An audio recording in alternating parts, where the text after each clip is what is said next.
It was Kirk Douglas's own production. I think it was called Briner Productions, which he named after his mother. And so it was a very internal and intimate seed which sprouted into this huge thing. I think the executives were rather nervous of the whole thing at the beginning because of the very lack of that Christian element and the Hays Code and the blessings, which would certainly be of great benefit to the publicity department as we were making it. Quo Vadis, for instance, to revert to that for a moment, we shot that in Holy Year in Rome, and I, for the publicity department, shook hands with innumerable American bishops who always said the same thing, their rimless glasses glinting in the Roman sun. Well, I certainly never thought I'd shake hands with Nero. Well, I had that one time and time again. Luckily, in Spartacus, there was no jokes of that kind. The only thing that happened as we started the film in Death Valley, then still directed by Tony Mann, and he's still responsible for all the scenes in Death Valley at the beginning, a woman came up to me, a tourist, and said, "What is the name of this picture going to be?" And I said, "Spartacus." I couldn't speak too loud because they were shooting. I said, "Spartacus." She said, "Spartacle? That's a funny name for a major picture." Anyway, be that as it may, it shows a completely different ambiance from the piety of Quo Vadis. I must say I'm very grateful to Kirk Douglas for having given me the part. I enjoyed playing it within the limits imposed by the strange things that happened. It was a very heady mixture. There were some very different people at loggerheads with each other in that film. But it was a very, very rewarding experience. And I think he was, as I said before, very courageous in undertaking a film of these dimensions on this particular book at that particular time. I held Howard fast in high regard, and I was keen to be a part of that team. At the same time, we all got a slightly nefarious pleasure out of the fact, which I don't know whether it's true or not, but we heard that Kirk Douglas went for the weekend to Palm Springs, exhausted by his work. He didn't even bother to change. He went as a slave, coiled up in some rags at the back of his limousine, and he slept almost as soon as he got into the limousine. And the chauffeur stopped at Banning, I think it was, about halfway, in order to get some gas. And Kirk Douglas woke up because there was no motion, saw that there was no one around, and thought, "I'll take this opportunity to relieve myself," and went to the toilet. The man came out from paying for the gas, looked in the back and saw a pile of rags and said, "He's got to be under it." Got in the car and drove off, and Kirk Douglas was stranded in the middle of nowhere, dressed as a Roman slave and covered with grime, protesting he was Kirk Douglas, which they found hard to believe. Naturally, we, all of us that heard this story, got quite a degree of pleasure out of it, which perhaps shows that they were all iconoclasts by nature. I hope, looking at Kirk today, he doesn't seem to have come out of it too badly. The helicopter must have been much more frightening than that. I don't know why there should be a feeling that it was two films. I've heard this before, that it was partly noble and dealing with the highest possible level. I don't see that revolution conducted that way is really very high level, and that really people had no right to behave wittily in ancient Rome. They should all be of the same mold. But all things in life exist side by side, and there's absolutely no reason why they should be incompatible. I think that's a prejudice which arose from the period then when they expected the thing to have one overall color, and where anything comic was termed as relief, which is so silly and stupid. It isn't relief. Life is full of comedy. And to my mind, comedy is merely tragedy which has gone wrong. And, of course, tragedy is merely comedy which has gone wrong. It's liable to happen to everything because life is full of surprises. And the most mature kinds of work are ones in which you don't know whether you're going to be asked to laugh or to cry at the next moment. That is really drama as I see it. I don't believe in comedy, or slapstick, or tragedy, I think it has to be a mixture if it is going to be at all lifelike and remind people of their own experiences. After all drama is really, in a sense, relies upon elements which people have seen but have not really noticed. All Shakespeare does, to take it at its highest, is to bring things to your attention which make you say, my God, how true that is. Yes, I hadn't thought of it. It's quite untrue. Of course you've thought of it, but you hadn't put it into words. You hadn't put it into actions. You hadn't been moved or made to laugh by it. And that's the whole art of the drama. Working with Kubrick was interesting. He was a young man then who wasn't. And I put in my book, perhaps a little unwarranted, a little cruel, that he showed none of the virtues or vices of youth. But I think he was keeping them to himself, that's all. I don't think he felt very comfortable with a film of those dimensions. Why should anybody feel comfortable with such huge responsibility of battle scenes and goodness knows what? I don't think we ever really saw the real Kubrick. I mean, I think Kubrick was a man who was using this, quite rightly, in order to hit the big time, but whose faith was really basically in the small time, which became big. I think he wanted to do films his own way, and I think he really basically lived with the thing, but didn't really feel it as profoundly as perhaps he would have done had he been at a different phase in his career. I never understood exactly why they'd got rid of Tony Mann, except that I should imagine that Kirk had wanted Kubrick from the beginning, because they had done Paths of Glory together, and obviously Kirk quite rightly had enormous faith in Kubrick. But I thought Tony Mann was worthy of more respect than was shown him. He was an astonishing character in any case, and all the beginning of the film, which you see in the movie houses today, even recreated, is all his. He was an astonishing character because he belonged to some kind of vague religious sect, his parents did, in Californian hills, in which he never wore clothes at all, I think, until he was about 21. And when something disastrous happened to the sect, they went bankrupt and they all had to go to work. And Tony Mann was plummeted from a nudist existence and sun worship straight into the garment district in New York as an apprentice. If he survived that, I think he was tough enough to survive most things. I remember that we also all appeared in Hollywood at different times, and I suspected we all had slightly different scripts, which rather favored our parts. And since Laurence Olivier got there about a week before anybody else, he had Kirk Douglas's ear.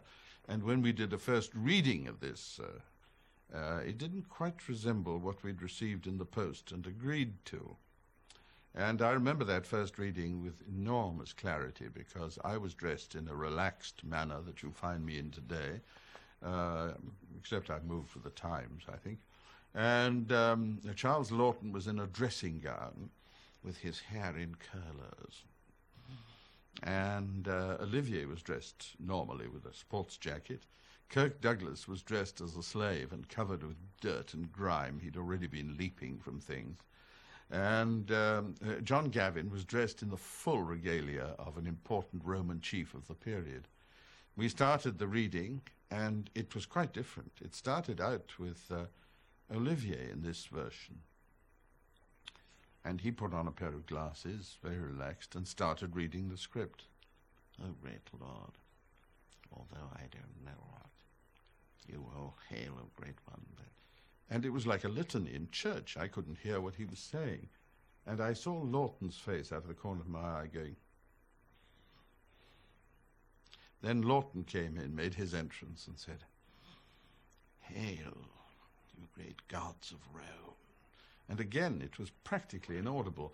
And I thought to myself, if the race is going to be run at this speed, I'm not going to start sprinting. It's ridiculous. So my entrance came, and I said, my slaves will be willing to know this. And again, I joined the general litany. It was only John Gavin who has the sensibility of an actor, and it was later your ambassador in Mexico, who seemed to be impervious to this general atmosphere of murmuring, and suddenly said, "Oh, great gods that here declare," and he was off on his own, rather, I thought. This went on, getting more and more awkward as we began to realize the script was rather different to what we had been led to expect, until Laughton suddenly stopped dead and said, "I don't understand this scene." And one smelled trouble. There was a look of complicity between Kirk and Laurence Olivier, and Laurence Olivier said, "Well, I thought it's my idea, dear boy, this scene. I thought I would represent the future, John Gavin the present, and you, Charles, the past." Charles, I think deliberately misunderstanding, said, "Why do I represent the present?" No, dear boy, you represent the past. It's Gavin who represents the present, and I represent the future. Well, it didn't get any further, and suddenly Olivier, exasperated by this almost animal dislike of Laughton, said, "Would it help if I read it to you?" And Laughton reacted.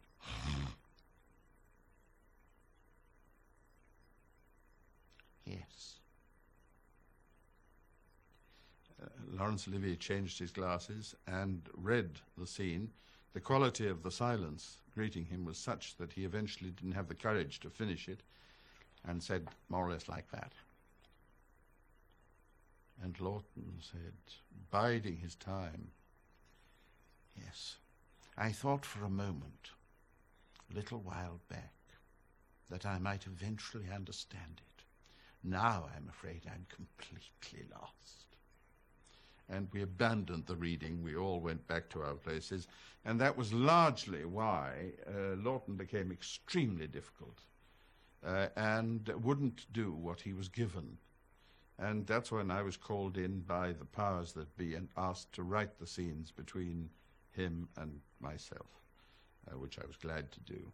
He took me once to his caravan for a bull shot, which he enjoyed very much, which I think is bouillon, a beef tea mixed with vodka in a thermos.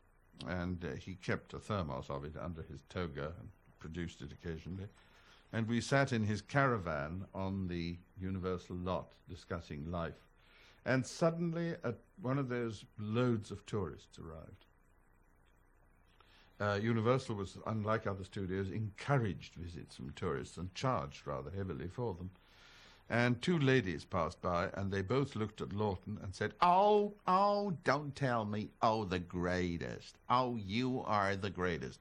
And Charles, who spent most of his time loitering, waiting to be offended, he was an extremely vulnerable, sensitive soul. He was now, of course, equally open to flattery, and when he heard that, he preened. "Thank you." And then the woman said, "Your role as Big Daddy was just the greatest thing we ever saw. Isn't that so, Mabel?" "Yes, we loved it." And then it turned rancid, of course. He became offended again. And the two women went away, and he was inconsolable. I said, "Oh, Charles, come on." The thing to do in these moments is to imagine how it could have been worse than it was. What could be worse than that? I said, many things. They may realize their mistake and come back. That is going to be worse. At that moment, there they were. "Oh, how will you ever forgive us? Mabel told me afterwards I'd made the most ghastly mistake. Oh, I'm so sorry." "It's all right, my dear." No. Just awful. "But I want to tell you something. You're just as good as Burl Ives." This made matters worse, and they went on talking, adding to this, until he, eager to have his revenge, said to them, pointing to me for the first time that they hadn't noticed, "I bet you don't know who this is." And the women looked at me, and one of them said, "Oh, yeah, don't tell me. I know that. I've got it. Yeah, Walter Ustinov." So from that time on, I was Walter Ustinov. My son did a good job directing. There was a moment when there was a Roman column marching up the hill where the people were crucified, and there were a whole lot of tensions in those days in the news with I think it was the Korean War then, wasn't it? Around about then. But suddenly an aeroplane, I don't know where it came from, it must have taken off from Burbank or someone very close to, because it hadn't gained a great deal of height. It came, and the Universal lot is rather mountainous, where we did our job. We were marching along the road, and suddenly an aeroplane came over terribly, terribly low. And a rather big aeroplane for Burbank, but I think it must have been a sort of 14-passenger one. And I remember shouting out to the Roman legion, "Scatter, they're Greek." And they did. The publicity lady, Sonia Wolfson, I think her name was, she came up to me and said, "Oh, Peter, steer clear of the commissary today. Hedda Hopper's in there, and she doesn't want to see you." Oh, this is like a red rag to a bull. I didn't want to see Hedda Hopper, but I didn't see why I shouldn't be seen by Hedda Hopper. And I said, "What's wrong?" And she said, "No, it's too embarrassing." And I eventually I wheedled it out of her. Hedda Hopper had said to someone that I was so brilliant in Quo Vadis, I've got to be queer. Well, of course, I needed no second bidding. I went straight to the commissary, went up to her and said, "How are you?" Ha, ha, ha, ha, and behaved in the way of a rather gross English sergeant. And we never had that trouble again. I'm not a great expert on how much films cost, but there was a rumor, of course, that it was the most expensive film that was ever made, because the publicity departments always regarded such rumors as excellent. I can't imagine why, because I don't see any link personally between the cost and the result. But I suppose somebody going, thinking I'm going to see the most expensive film ever made, will look at it as an accountant and enjoy the sight. I personally didn't. I know that for my contribution to the writing, I didn't accept a fee because I thought it was part of the job. They didn't want to give me a fee either because they'd already accounted for everything. But they offered me, in those days it was quite legal, the days of payola, I think it was called, they offered me a Cadillac convertible. But I couldn't see myself on the local roads in Europe driving this enormous thing which takes the room of three things to park, with enormous fins as well, which I didn't like very much. Like somebody, like a beautiful model with enormous shoulder blades. I declined the Cadillac. America had just gone through a rather degrading episode with the McCarthy Army hearings.